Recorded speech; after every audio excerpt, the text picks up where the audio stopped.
السلام عليكم ورحمة الله وبركاته. أحلى اخوات، عاملين ايه؟ يا رب ان شاء الله تكونوا بخير وتكونوا في احسن حال دايما يا رب.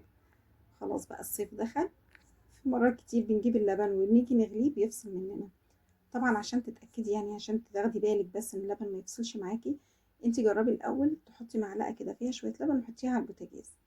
طبعا انا في اليوم ده كنت مستعجلة، مش فاكرة كنت هعمل قرص او كنت هعمل حاجة، فكنت عايزة اللبن. خرجته من الفريزر وغليته، عمل بالشكل ده.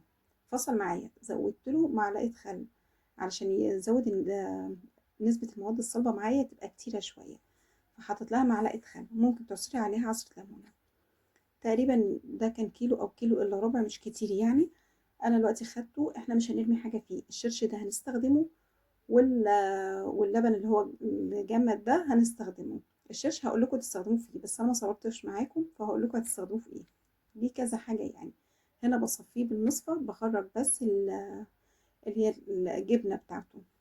دي ممكن تعمليها جبنة، ممكن تصفيها وتعمليها جبنة عادي زي الجبنة القريش كده، بس بصراحة مش هتكون نفس الطعم بتاع الجبنة القريش.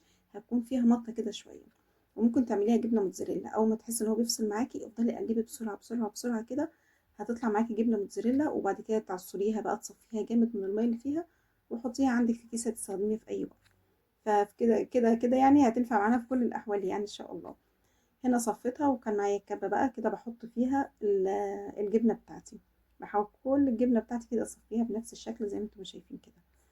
التصوير مش واضح قوي، بس انا بحاول اي حاجة مش واضحة بحاول ان انا اقولها لكم. ممكن تعمليها بكذا طعم، ممكن تعمليها يعني زي ما تحبي. انا عملتها معاكم قبل كده، كان في رمضان. تقريبا رمضان اللي قبل اللي فات، يعني مش اللي عدى بتاع السنة دي ده، لا اللي قبليه، لا اللي قبله بقى. كنت عاملاها برضو فلفل، كان طعمها حلو قوي. فأي طريقة تحبي تعملي بيها هتكون طعمها حلو برضو معاكي. هقولك على كذا طريقة. خلاص أنا كده يعتبر صفيت اللبن معايا أو الجبنة، يعني كده خلاص، يعني طبعا مفيش أي حاجة. لو انت عايزة تعملي يعني لبن راب معاكي زي كده، حابة تعمليه بقرص، مش هينفع وهو كتل زي كده. تعمليه بقرص أول ما تحسي إن هو راب. يعني انت لو سخنتي معلقة ولقيتيه خلاص بيجبن معاكي، خلاص ما تحطيش الحلة كلها على النار. ممكن تعمليها جبنة قريش، وممكن تحطيه في فخارة ولا حاجة وتحطيها في الفرن تطلع معاكي جبنة قريش. وممكن تستخدميها للمعجنات عادي خالص. هنا معايا الجبنة اللي انا طلعتها من الشرش اللي هي فصلت معايا دي. حطيت عليها قطعتين جبنة قريش، ممكن تستغني عنها خالص، انا حبيت اطعمها بس وكانت الجبنة عندي موجودة. حطيت تقريبا من 5 ل6 وحدات جبنة نستون، وحطيت علبة زبادي. لو ما عندكيش كل ده عادي خالص، هتحطي معلقة زبدة على الجبنة دي وتضربيها. ونحتاجت معاكي شوية لبن هتزودي لها. بس لو ما عندكيش جبنة نستون ولا جبنة قريش، حبة ملح بقى صغيرة طبعا انت ما بتحبيه. انا حبيت ملحها يكون خفيف، حطيت حبة صغيرة كده على ايدي وحطيتهم عليها. فزي ما قلت لك، لو ما عندكيش جبنة نستون ولا عندك جبنة قريش ولا عندك زبادي، اضربيها مع معلقة زبدة. ونحتاجت معاكي شوية لبن، هتزوديها وخلاص على كده وتضربيها وتبقى زي الفل. وهنقولك برضو على الإضافات اللي ممكن تضيفيها عليها. أنا هنا وأنا بضرب كل شوية بالسباتيولا بحاول أنزل كل الجوانب دي. هنا معايا حوالي تلت كوباية زيت أو نص كوباية زيت. يعني أنا خدت شوية كده وخلاص. بنزل بيهم تدريجي. الكوباية طبعا عشان مش هينفع أنزل بيهم كده زي السرسوب، فبحط شوية وأضرب وأحط شوية كده بضرب. بس لحد ما بخلص. وممكن طبعا تستغنى، يعني بدل الزيت تحط زبدة عادي خالص، وممكن زيت زيتون طعمه أجمل وأجمل كمان.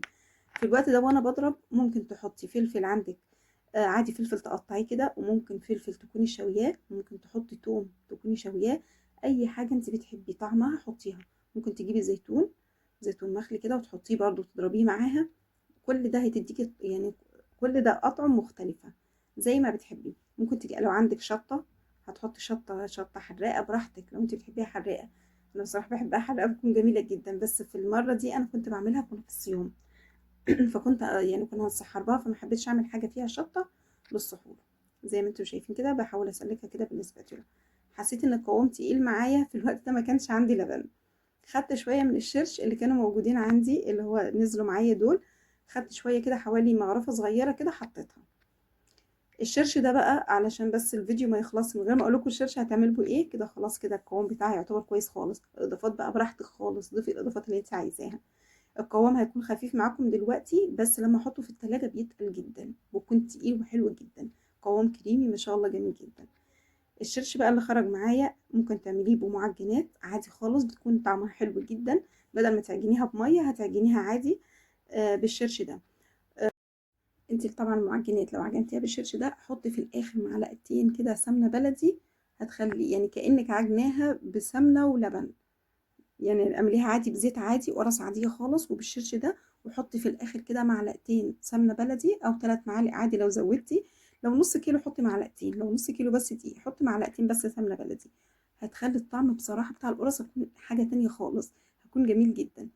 الشرش برضو ممكن تستخدميه لو حابه تعملي توميه، بدل ما تحطي ميه للنشا لا حطي الشرش ده وقلبي فيها النشا مع التوم، زي ما يعني لو انت بتحبي تحطي التوم مع النشا تستوي عادي خالص. انا بحب اعملها كده، بحطها كده واقلبها على النار، يبقى بالشرش ده اجمل كمان ما تعمليها بالميه. يبقى استخدامات الشرش برضو مش هنرميه، الجبنه مش هنرميها، والجبنه زي ما بقول لكم هي خفيفه دلوقتي، بس اول ما بحطها في التلاجة كده ساعه ولا نص ساعه كمان بلاقي القوام بتاعها تقل وجميله جدا معايا. حلوه جدا في السحور، حلوه للسندوتشات، وطعمها جميل جدا. وزي ما قلت لك الاطعمه اللي انت عايزاها ضيفيها عليها. يا رب ان شاء الله يكون الفيديو عجبكم وكون استفدتوا باي معلومه، ومع الف سلامه، السلام عليكم.